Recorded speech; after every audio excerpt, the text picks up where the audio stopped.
પ્રણામ. આપણી આ જર્નીમાં વિષયવાર આપણે આગળ વધી રહ્યા છીએ ત્યારે એક સરસ મજાનો વિષય નવીનભાઈ દ્વારા સંકલિત સુવિચારોને પ્રદર્શિત કરવા લગ્ન મેરેજ એ સબ્જેક્ટ આજે લીધો છે.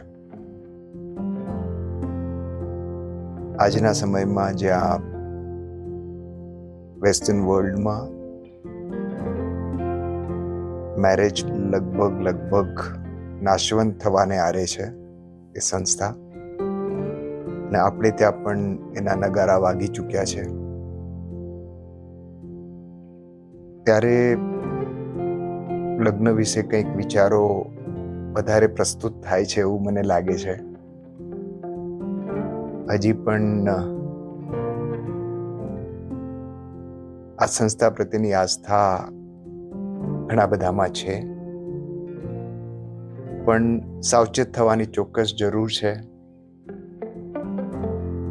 અને લગ્નમાંથી એક્ઝેક્ટલી શું મેળવવું છે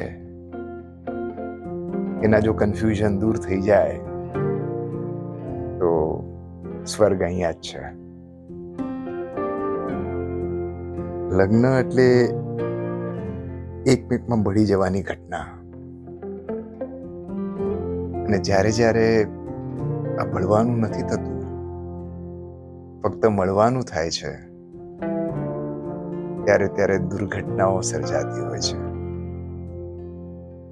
લગ્ન જીવનની ફતેહ યોગ્ય વ્યક્તિ મેળવવામાં નહીં, પણ યોગ્ય વ્યક્તિ બનવામાં રહેલી છે. લગ્ન તો જીવનની રોમાંચ સફરમાં હમસફરનો સાથ છે. કંકોત્રીમાં ભલે ફક્ત હસ્તમેળાપ છપાતું હોય, પણ આ તો બે હૃદયનો મેળાપ છે. લગ્ન પહેલાનું સૌંદર્યનો પ્રેમ હોય છે, અને લગ્ન બાદ પ્રેમનું સૌંદર્ય હોય છે.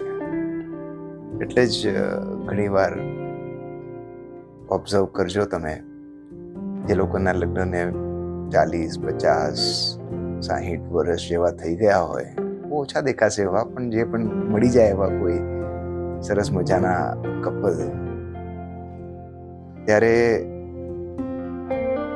એમના હૃદય કેવા મળી ગયેલા હોય છે. અને એમ કહું કે એડજસ્ટમેન્ટ એની શિખરતમ સીમાએ હોય છે. અને એ લોકોને ઓબ્ઝર્વ કરવા, એ લોકોની દિનચર્યા સમજવી એ અત્યંત લાભદાયક છે.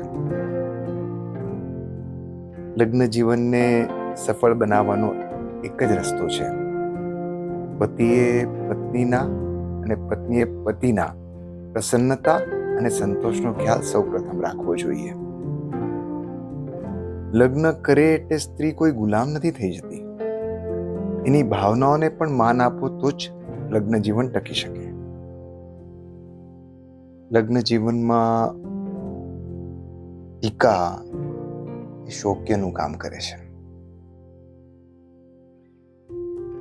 અને કોઈકની સાથે રહો એટલે બહુ સ્વાભાવિક છે કે એની વીકનેસ તમને સૌથી વધુ ખબર હોય, પણ એ જ્યારે ટીકાનું સાધન બની જાય ત્યારે એક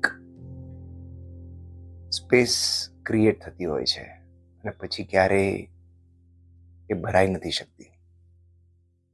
લગ્ન એક એવી સજા છે જેમાં મજા છે. લગ્ન સંબંધ માત્ર વિશ્વાસના તાતણે ટકી રહેલો હોય છે. વાતનો બોધ એ જ છે કે પતિ પત્ની જ્યાં સુધી એકબીજાનો સહારો બનીને ઊભા રહે ત્યાં સુધી સંસાર જીવનની ઇમારતની એક કાંકરી પણ નહીં કરે. એક ભાઈ બિઝનેસમાં ટોટલી ડિઝાસ્ટર થયા પછી દિવાળિયાના આરે ઊભા હતા ને ખૂબ જ ડિપ્રેસ્ડ હતા, અને ત્યારે પત્નીએ પૂછ્યું, શું આવા ડિપ્રેસ બેઠા છો? તો એમનો ગુસ્સો આસમાને ચડી ગયો. તને ખબર તો છે મારી શું હાલત છે ને, તું મારી પાસે એક કંઈ બચ્યું નથી ને તું પાછી પૂછે છે. ના, તમારી પાસે તો બહુ બધી સંપત્તિ છે હજી. પેલાનો ગુસ્સો હજી વધી રહ્યો હતો. કીધું કે એવી કઈ સંપત્તિ છે મારી પાસે, હું છું ને તમારી સાથે. એક સેકન્ડમાં એનો ગુસ્સો શાંત થઈ ગયો અને શું કેવું કઈ સમજણ નહીં પડી. અને પત્નીએ પછી હળવાશથી માથે હાથ ફેરવતા કીધું કે યાદ તો કરો, જે દિવસે આપણા મેરેજ થયા હતા આપણી પાસે શું હતું? તમે આટલી મહેનત કરી, મેં યથાશક્તિ સાથ આપ્યો, પણ હવે હું એનાથી વધારે સાથ આપીશ. ચલો, જમવાનું તૈયાર છે અને મારે બી મશીન પર બેસીને કંઈક સીવવાનું કામ કરવાનું છે. આ બે પ્રેમ ભર્યા શબ્દો એ વ્યક્તિને આત્મહત્યા સુધીના વિચારોમાંથી પણ મુક્ત કર્યો. અને આ તાકાત હોય છે ખરા સાથીની, લગ્નની. તો જો આવડત ના હોય તો લગ્ન એક જુગાર, એક એવો જુગાર જેમાં પુરુષે પોતાની સ્વતંત્રતા અને સ્ત્રીએ પોતાની પ્રસન્નતા દાવ પર લગાવવી પડે છે. જીવનમાં છેલ્લે સુધી સાથ નિભાવે એવો સાથી લગ્ન દ્વારા જ મળે છે. એકવાર પરણવું એ દરેક માણસની ફરજ છે, પણ બીજી વાર પરણવું એ ભૂલ છે, અને ત્રીજી વાર પરણવું એ ગાંડપણ છે.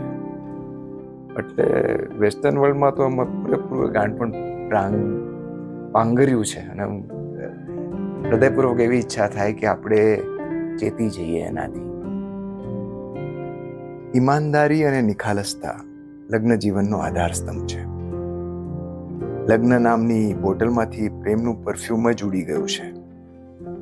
બેડરૂમ અને બાથરૂમ અટેચ્ડ હોય છે, પણ એમાં રહેનાર પતિ પત્નીના દિલ અટેચ હોતા નથી. લગ્ન જીવનમાં ભલે બે જીવ જોડાતા હોય છે, પણ જીવન તો એક જ હોય છે. લગ્ન જીવનમાં પતિએ જીવનનો સંકલ્પ છે અને પત્નીએ સંકલ્પો પૂરા કરવા માટેની શક્તિ. બંનેના સાથ વિના ન તો શક્તિ કોઈ કામની, ન તો કોઈ સંકલ્પો પૂર્ણ થાય. પતિ પત્ની એટલે શક્તિ અને ભક્તિનું ભાવભીનું મિશ્રણ. જે રીતે કાગળના ફૂલોમાં અત્તર છાંટવાથી બગીચો નથી બનતો, એ રીતે જ ખાલી શબ્દોના ખોખા અને બનાવટી પ્રેમથી લગ્ન જીવનનો બાગ ખીલવી નથી શકાતો. લગ્ન જીવનમાં સચ્ચાઈ જોઈએ, બનાવટ બિલકુલ નહીં. તો બસ જે લોકો પણ પરણેલા છે, લગ્નમાં બંધાયેલા છે, એમનો હસ્તમેળાપ હૃદય મેળાપ બનીને જ રહે અને દાંપત્ય પૂર્ણ રીતે ખીલે, એ જ મંગલ ભાવના સાથે. નાસિકથી અમિતના જય જિનેન્દ્ર.